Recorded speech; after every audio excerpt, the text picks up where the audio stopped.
it's all of these things that together create the opportunities. Like I say, be prepared to get lucky. So when the tap on the shoulder comes, know how you're going to convert it into making money, because unless you write the great American novel or you write the competition to the E-Myth, you make your money back on it is what you're going to do. Can writing a book help elevate you and your business? Let's find out with LuAnn Nigara. Have you hit a wall when it comes to growing your business?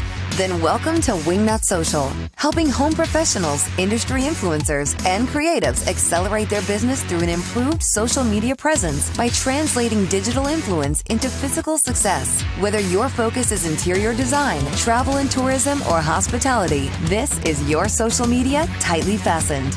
Now welcome the hosts of Wingnut Social, Darla Powell and Natalie Graff.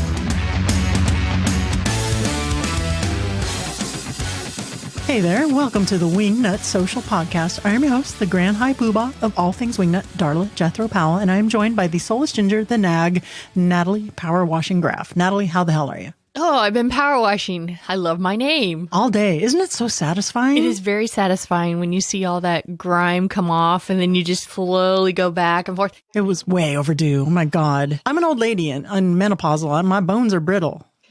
And a frog jumped on me and I about died. Oh my God. And you're deathly afraid of frogs. I hate I'm frogs. sorry I missed that. I know. You didn't hear me scream? I did not hear you scream. Yeah, I might have screamed just a tiny bit. I swear there's been times where Natalie and I have both been outside working in the yard, gardening, just doing our own thing. And I've heard like a scream, like murder across the yard. And I could swear in my head, I'm seeing someone coming at Natalie with an axe. This was it.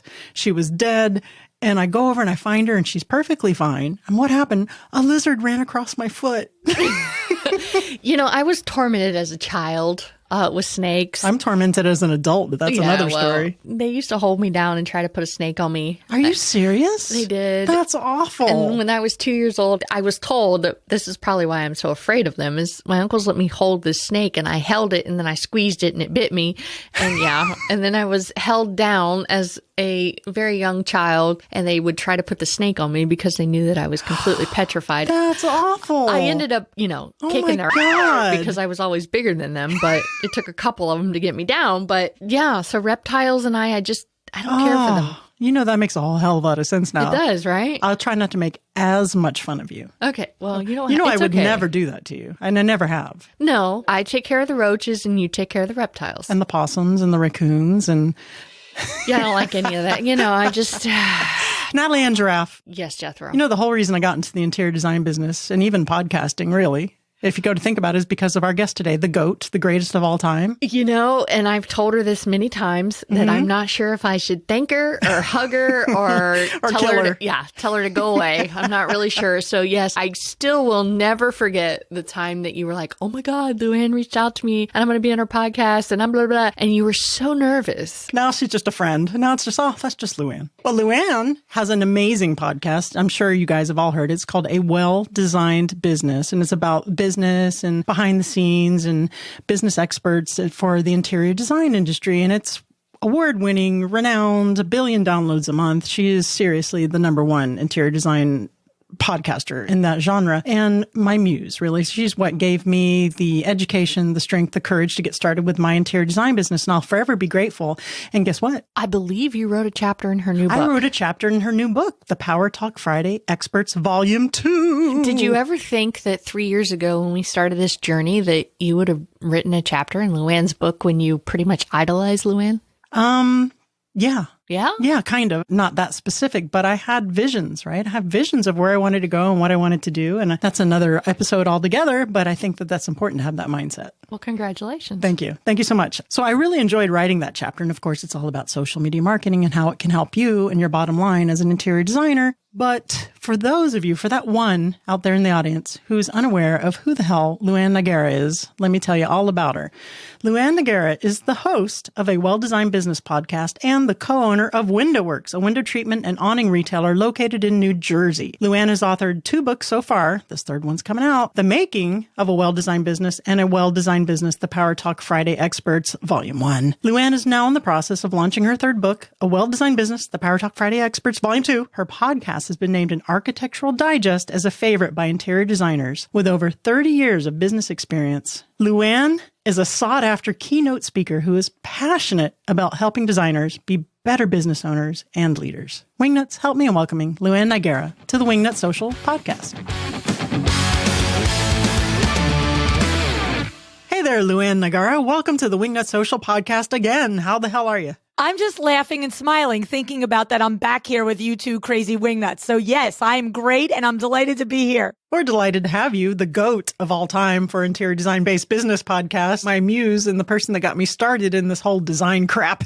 Thanks a lot. Yeah, LuAnn. I'm not sure if I should be talking to you right now or not. You know that you are super impressed what Darla has created, both as a designer and as a podcaster. So don't tell me you're not happy. That's right. Hush your mouth. Because she drugged me along, though. I'm supposed to be out in the boat and fishing and not this bullshit, but whatever. This part is true. So, LuAnn, of course, we have you back on our podcast because you have an exciting announcement. And we did tell the Wingnuts listening a little bit about it in the intro here, but there is another LuAnn book coming out. Tell us all about it. Well, this is going to be the second volume of A Well-Designed Business, Power Talk Friday Experts. And you guys, Wingnut Social, are in this chapter.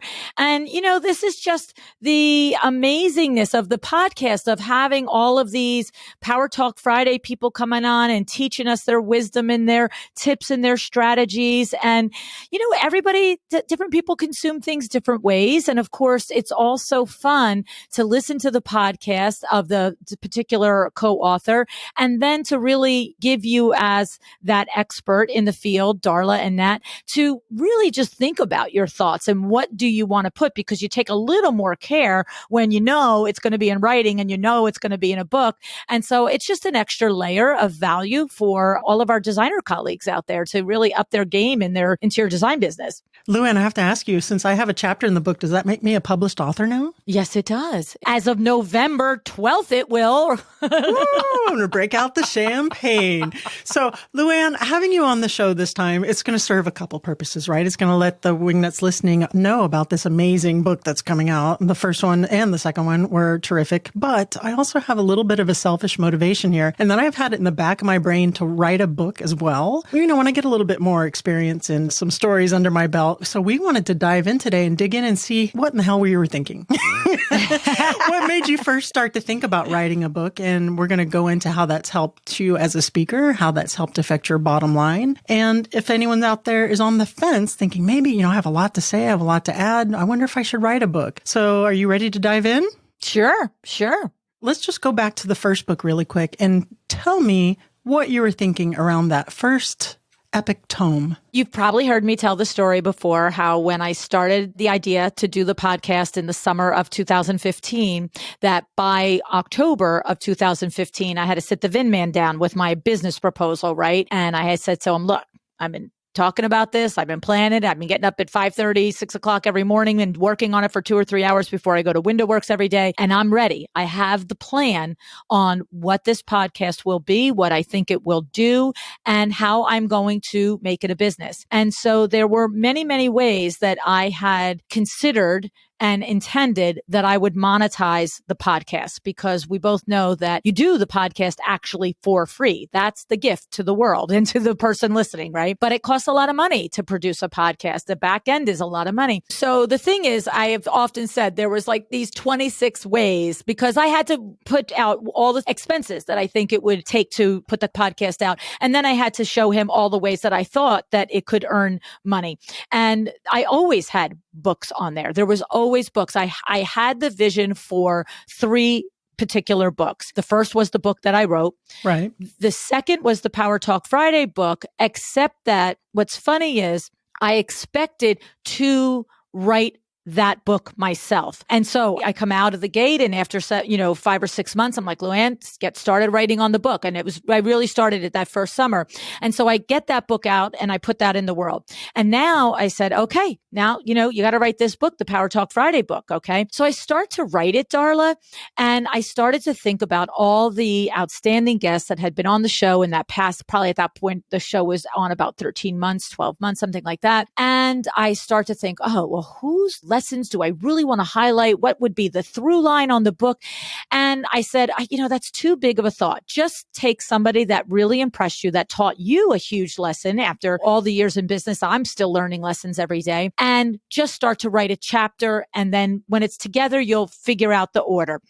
Well, Darla and Nat, I started like maybe with Fred Burns, and I was like, this is such a significant thing, right? And so I started to write about it, and almost every third sentence, I kept thinking to myself, is this okay for me to say? Fred said this, Fred said that. It just was funny because it felt like, well, do I have to send this to Fred and say, Fred, do you approve of the way I've interpreted your lesson on the show? And I thought, that's going to be crazy tedious, and that's insanity. And so finally, I just realized, well, why don't I ask Fred to say what Fred said? Like, what am I doing? Why am I going to sit here? Because the thing was, I came to a decision. It took me several weeks, but I finally came to the decision that the book was either my personal learning from what somebody said, or it was going to be that expert teaching their learning again in this more structured format. Before we get too far ahead of ourselves, book number 1, right? So you're going into the power talk and having the experts writing the chapters, right? But before we get into that, which we are definitely going to get into, what I want to know is from the first book, what impact has that had on your business and on your status as a thought leader and ROI? And then we'll dive in to the format of this because it's genius. It's brilliant. We are going to get into that. But tell me about that. Writing your own book definitely is a game changer. There's no question. I can tell you that at this point, 4.5 years in, every single speaking engagement I have had, which is probably 50 plus, I have never once pitched myself for the engagement.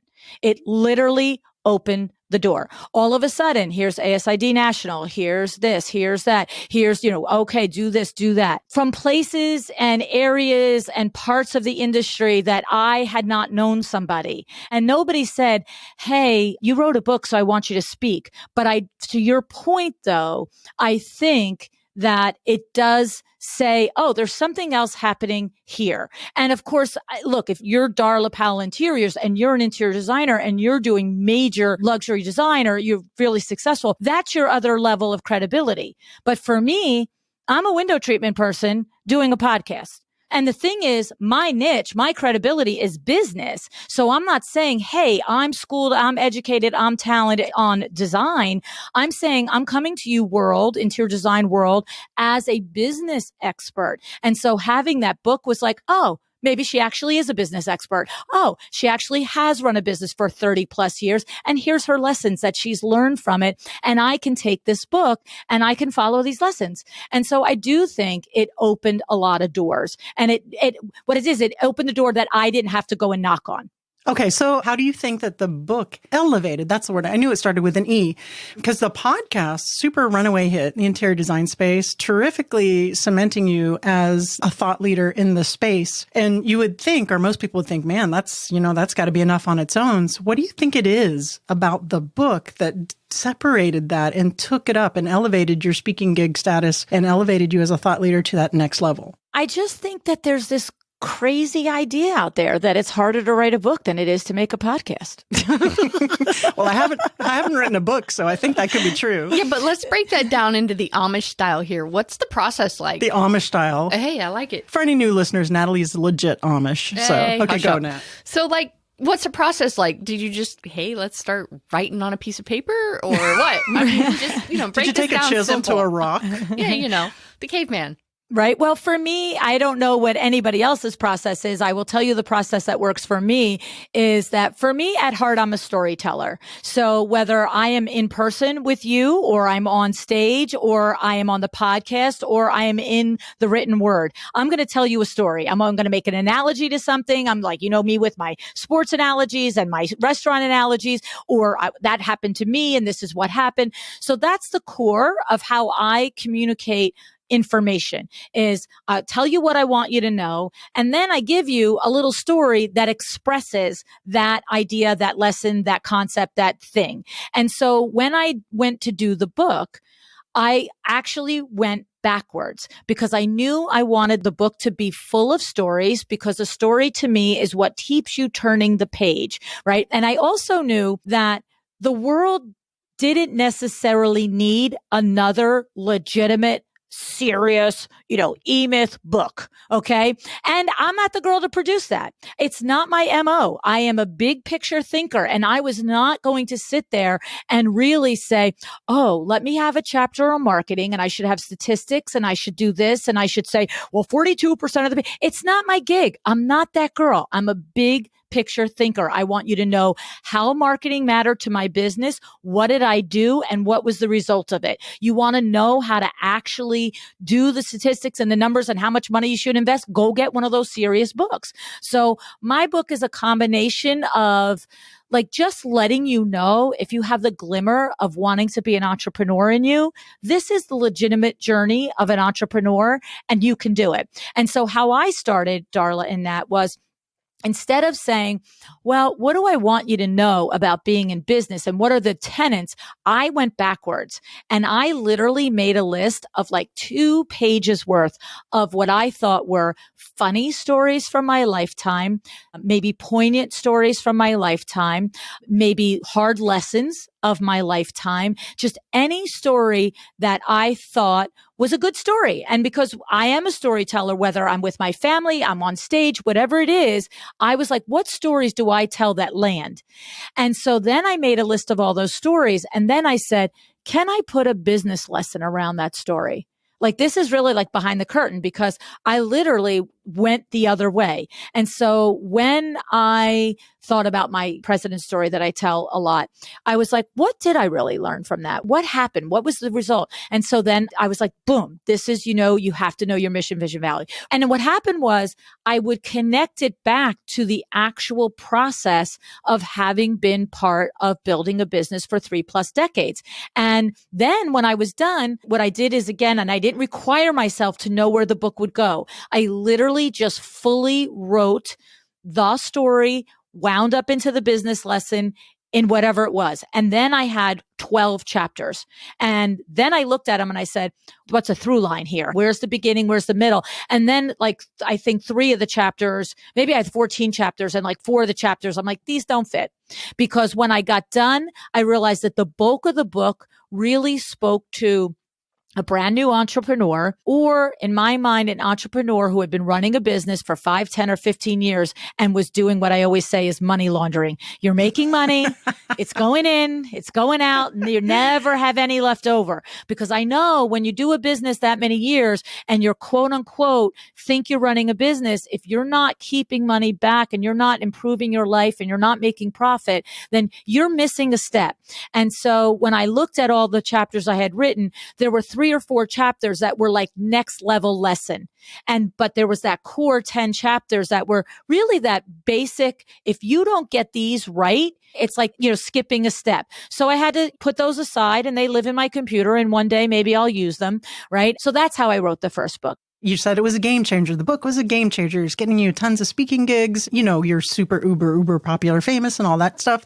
Has the book conversely helped your podcast reach? Are they finding the book aside from your podcast? Okay, that's interesting. So let's dig into that a little bit. So the podcast is leading people to the book more so than the book is leading people to the podcast. I would think so. And it's funny because I often, now that we are in the last final days of edit with the book that you're in with me, I can't tell you how many times the publisher will say to me, oh, well, for best practices for searchability on Amazon and for best practice, I'm like, look, nobody's buying this book that doesn't listen to my podcast. This is not a New York Times bestseller. We are not expecting people to find this.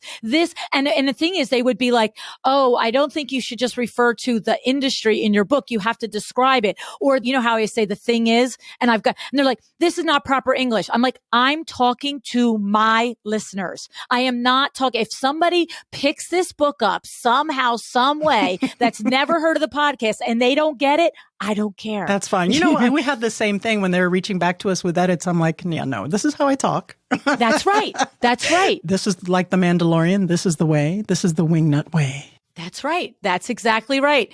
All right. So your books, all three of them, and we are going to get into the genius of what you've done with the Power Talk Friday books. Don't worry. I have not forgotten about that. Are all self-published, right? Yes. Self-published. Yes. That's a huge thing now. Natalie and I went to PodFest in March of this year, and they had like at least 2 booths set up with here's how to self-publish, here's how to do books. So this is definitely a thing to help establish yourself as a thought leader. Tell me a little bit about just the steps there. If someone is listening and saying, okay, that's great. I think I have a book in me. I have some advice. I have a podcast. Or I have a business. I could be a thought leader. Let me do a book. Where did they look? Where did they even begin to start? Well, of course, I found mine through other podcasts. So I found mine through other business podcasts. We use book launchers for this book. And I heard Julie on someone else's podcast. Actually, you know what? Let me correct myself.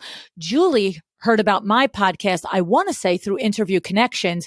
And that's Julie who? Julie Broad, who is the owner of Book Launchers. Oh, okay. The publishing company I'm using for this book. But she was recommended to be on my podcast. And when I interviewed her, I liked her. And then I asked her after off air, I interviewed her again for, doing the book. And then I chose to go with her company. Cool. Okay. Did they pretty much handle all the moving parts then? You just give her the material, they edit it, and then they put it out on Amazon, bada bing, bada boom, you're a millionaire? Yes and no. For me, because I have the 9 of you in it, there's a lot more moving parts that Lisa on my team handles. But, if you were just writing your own book, it's you delivering your deliverables, and the other thing is there's different book publishing companies out there, sub-publishing companies, and the services are all different. So you could not be a confident writer and you could say, I don't really want to write the book. I want to talk it to somebody and then have them write it. Or so for me, they don't change my words. Any one of us could have had a ghost writer to write our content. But for all of us, it's our words and our sentences, and our editing is strictly to grammar, punctuation, that sort of a thing. But there are other levels of it. But for me, and this is what I say to them all the time, my audience listens to me speak. I'm going to write like I'm talking to them. Stop changing my words. 100%, because that's your brand. Absolutely. You have to. Okay. So now let's get into the genius of the self-publishing that is other selves. So your first book was all the LuAnn Nigara show, right? And so now we have the Power Talk Friday book number 2, book number 3, which is the best because I'm in it, where exactly. all your Power Talk Friday experts take a little chapter and put on their area of expertise in the book. Like, for example, I'm doing underwater basket weaving. We're doing social media marketing. Hello. Put 2 and 2 together. Yeah, for sure. And it's brilliant. It is so brilliant because LuAnn Nigara has book number 1, book number 2, book number 3, but book number 2 and book number 3 were 80% written by other people. I think you're a genius. You are so brilliant. I want to be you when I grow up. It really did come from what I started to tell you. And then it also is, why not? We're all part of this podcast. We're all part of helping every single listener that comes to the show. So I just could not wrap my brain around this is what Darla thinks is important about social media marketing. It just sounded so inauthentic. I'm like, that's ridiculous. And I didn't want to write a book that I would do in-depth approach to, for example, social media marketing. I know what I know, but yeah. I don't know it like you know it. So why would I say, because, and it also felt very, as I was writing it, I'm like, you're really just repeating all the things you've been taught by these people. I'm like, that's gross. I don't like that. Let these people say what they've done. And the other thing too is, for me, I grew up as an athlete. I'm a team player. I like to have people around me. I like to feel like we're all rooting for the same thing, that we're headed for the same end zone. And, podcasting, you sit here on the 3rd floor of your house, looking at 4 walls. And so this is a way that when there's a book launch, it's not just LuAnn stand there. It's LuAnn and 9 great, amazing people. Like, this is a fun part party. So it just fits on all levels for me. And I just said, you know what? Let's do it this way. I want to know about budgeting. Would you allocate to say, hey, I'm going to write a book. It's going to cost X amount of dollars. And I'm going to write a book and it's cost X amount of dollars to market, because they're two separate things. Yeah. What kind of ranges are we looking at here? You know what? Let's go all the way there. All right. I'm going to actually share with you the actual details. So here's what happens. The first year, I'm 5 months into podcasting. I said to him, it's time to start writing my book. And he's like, okay, great. So I start to investigate self-publishers.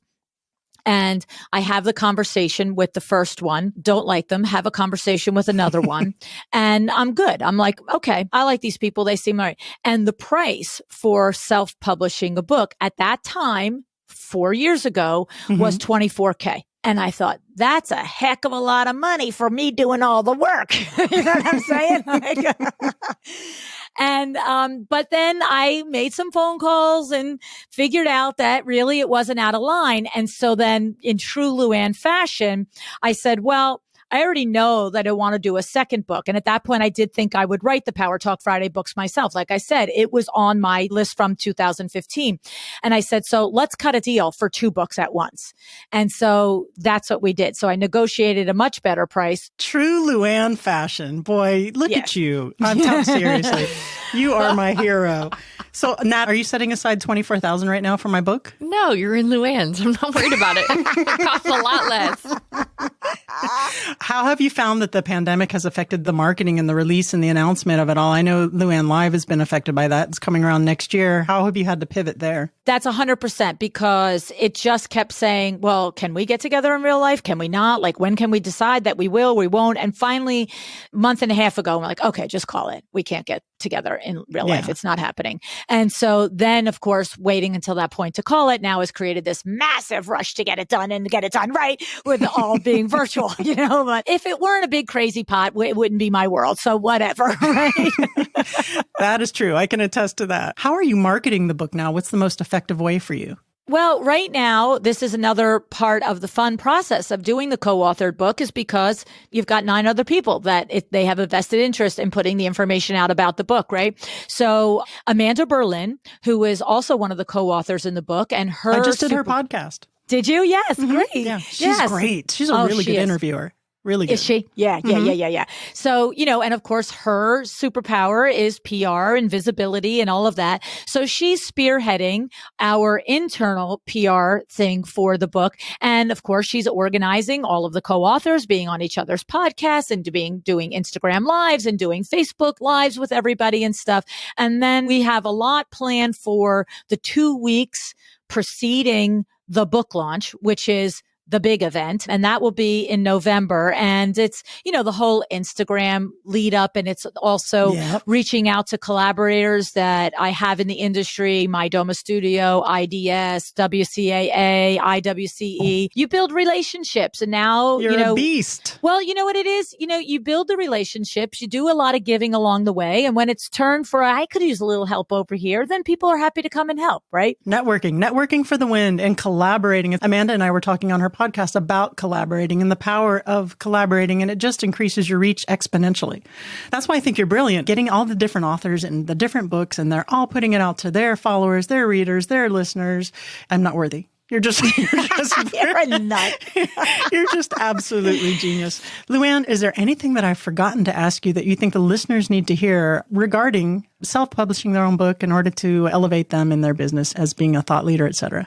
The thing is to not have an unreasonable expectation of it. Like I just shared what the darn book cost to put out there, right? Now, of course, you could self-publish and actually probably do it for $2,000, right? But I just heard on another podcast today, he said the phrase, and it hit me so between the eyes, you pay with whatever currency you have. So if you have time, you pay with time. If you have money, you pay with money. So you can do a self-published book for a heck of a lot less than that. But I'm paying with money. I'm like, go get it all done in the background. I show up, I give you my chapters, and I go away, right? I love that. That's my method. Yes. Right? But the thing is that to understand, like Vinny, honestly, he's so cute and he's so sweet and I love him and he supports me so much, but he actually has always thought that the book itself, each of them, would be a moneymaker. And I'm just like, it'd be great when it breaks even. Stop. Because again, I'm not writing the great American novel and I'm not writing a hardcore business book. I'm writing a book to the interior design industry. It is at the same time a big industry, but it's a small industry. And I've no desire, or I shouldn't say desire, I have no illusion that this book is going to have a far and wide reach. It's not my goal for the book. And so I think I've always gone into it very open-eyed. And he kept saying, no, it's gonna. And I'm like, whatever, dude. It is a moneymaker, LuAnn. Absolutely, for sure. I mean, all the speaking gigs, and I'm sure that those aren't all free speaking gigs, right? And sponsors to your show, and as a thought leader, it's an absolute moneymaker. No. So, but that's the thing. So, but my point in that is the book itself, the actual dollar bills when somebody buys the book. Gotcha. Okay. All right. And to that point, then you have to think about it. On my list in 2015 was be a speaker. Okay. I want to be a speaker. I want to be a $10, $20, $30, $40, $50,000 speaker. And my thing is if you are writing a book and you're not open to the ROI of that book, being speaking engagements or coaching or doing other things, and you're thinking that the ROI is simply the book, then that's probably an unrealistic expectation. And that's what I'm trying to say. I knew that the book was all the legs of the table. It's like, okay, there's the podcast, there's the book, there's the networking and the collaborations and paying it forward to anybody and everybody I can. It's all of these things that together create the opportunities. Like I say, be prepared to get lucky. So when the tap on the shoulder comes, if you don't know how you're going to convert writing a book into money, that's what I need. That's what I'm trying to say. Know how you're going to convert it into making money, because unless you write the great American novel or you write the competition to the E-Myth, you make your money back on it is what you're going to do. So it's an excellent springboard to open up new opportunities for other avenues of making money, more so than just saying, I'm going to make $1 million off this particular book just by sitting in my living room, eating Haagen-Dazs and watching Star Trek and just watching the checks roll in. Right. That is a different level of writing. I'm a competent writer. No, you know what I mean? But I'm not Hemingway, and that's not my goal. That's the point. I've been always very clear on what my goal is. And that's the only caveat when you say, what's the one last thing? Understand what is your goal for the book. Awesome. I love it. LuAnn, you've already done the What Up Wingnut round, but we do have a new question for you. Just one. Are you ready? I'm ready. Now it's time for What Up Wingnut. LuAnn Nigara, if you were a golden girl, which golden girl would you be? Darla, this question. So I have to say, I feel like I would be like, sometimes I'm Sophia and I think sometimes I'm Dorothy. So most of the time, probably feisty Sophia, right? And just like coming out with the thing that you didn't expect. But I definitely have a lot of Dorothy in me. And that's my inside voice that I always talk about. My inside voice is Dorothy, where I might be looking at you smiling, but inside I'm saying Dorothy stuff. I love it. LuAnn, thank you again for being on the show. Please tell the Wingnuts listening who haven't heard about you, which is just one, probably, maybe one person out there, where they can find you and learn more about all of your awesome books, so you can just sit back and eat ice cream and watch Star Trek and watch the money roll in. I would say go to LuAnnNigara.com. You can find the book there, the podcast there. You can find the events that we do there. And if you want to be involved and know what's going on with LuAnn Live, then just go to LuAnnLive.com and get on that email list, because then you'll know when we launch and what we're doing, and your first opportunity to get the best pricing on tickets. Awesome. I will say on a personal note, I did go to the LuAnn Live that we had. Your first one, actually, your inaugural one. Is that how you say that? That's right. It was amazing. Oh my God. Holy poop. All the takeaways. It was incredible. People were writing notes, and it was incredibly well done, especially for your first event. It was incredibly impressive. Thank you. Thank you. Well, we're working very hard to up the bar, even though it's going to be virtual. So you know me. Everything's virtual now. No worries. No worries. It is what it is. But it's going to be cool. We're going to do a cool thing, and you'll be there for it. You'll be there for it. I will, because I have a chapter in your book. Have we mentioned this? That's right. LuAnn, thank you so much for joining us again. You have an amazing evening, and enjoy those beautiful grandchildren. Thank you. Thank you. Thanks, Nat. Thanks, Darla. Love you guys. Love you too. Natalie and Giraffe. Yes, Jethro. 24K. It's a good thing I was sitting down when she said that. I mean, I realize that these things cost money and that you need to allocate and have a budget for that. But I'm impressed. I will tell you this. I'm absolutely 100% damn sure she's made that back and more. Absolutely. But I do like that the fact that that was never her intentions of the actual book being the moneymaker, but what her real ROI from that, and then marketing that to her advantage. Just genius. Pretty brilliant. The way she leveraged it, the way that she uses it has probably, I'm not speaking for her, probably has made her a ton more money and just reach and exposure, speaking gigs, and all that comes with that than it would be, selling a book for $20 here and there. Hey, if you can allocate the funds and set it aside and you really think that you have something that everybody needs to hear, write your book, but know that your end game may not just be that book, but it may be all the things that come along with the book. I like the term springboard. I do like that. And I also like that she said, listen, you can self-publish a book for $2,500 if you want, or you could go the full $24,000. That's kind of like, us as interior designers with our services. Listen, you can just do some consulting on the side if it's something you really want to pound out those chapters and put in the elbow grease yourself, or you can sit back with a margarita in the pool and just let us all handle it for you. I already know which way you'll go. Oh, absolutely. Oh, Lord. 100%. 100%. I'm the queen of delegation. Of course, I'll write it, but I don't want to have any part of the whole wheel, the whole process. Here you go, nice book people. Here's my prose. You edit it. You put it out there. Let me know how it goes. Put it on the website. Bada bing, bada boom. I'm overdue. I really should write it because, on the Wingnut Social podcast, we have the page. We put up the speaking. Hire Darla as a hire Darla. Yeah, is it hire? I guess it is hire Darla as a speaker. Oh, I could go so many different directions there, Darla. Hire Darla. Bring a chicka chicka wah. No, so on the speaking page, but the book, it just adds so much more. Like, wow, she's an author. Yeah. What is do you know what gravitas even means? No, it's a big word. It gives you clout. You're adorable. So guys, make sure that you go over to LuAnnNigara.com. That's LuAnnNigara.com to get in on the advance of that book. I don't know if she's doing advance sales or not, but check that out because, like I said, we do have a chapter in there. Wingnut Social, Darla Powell has a chapter in there. I'm very excited about it. I'm going to be a published author. It's going to be so cool. Would you like a medal or a chest to pin it on? You know what I love about you? You're so supportive and you lift me up. All right. Hey, between you and LuAnn, I just listened. All right, guys. If you like what you hear, please leave us a review on iTunes or Apple Podcasts, whatever the hell it's called now. Find us on social at Wingnut Social.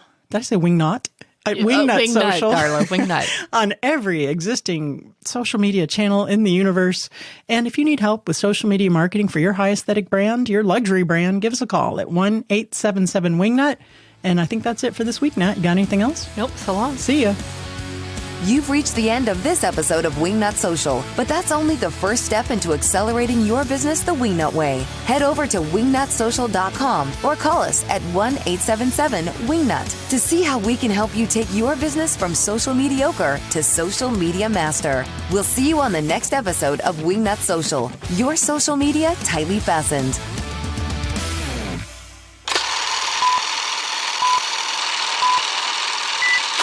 I'm going to burp. Hold on. Guinness. All right, let's do this. I got to get back to my pressure washer. Are you thinking of launching a book to help you in your farting and then in the butts and then in the farts and then don't? Good boy, Mango.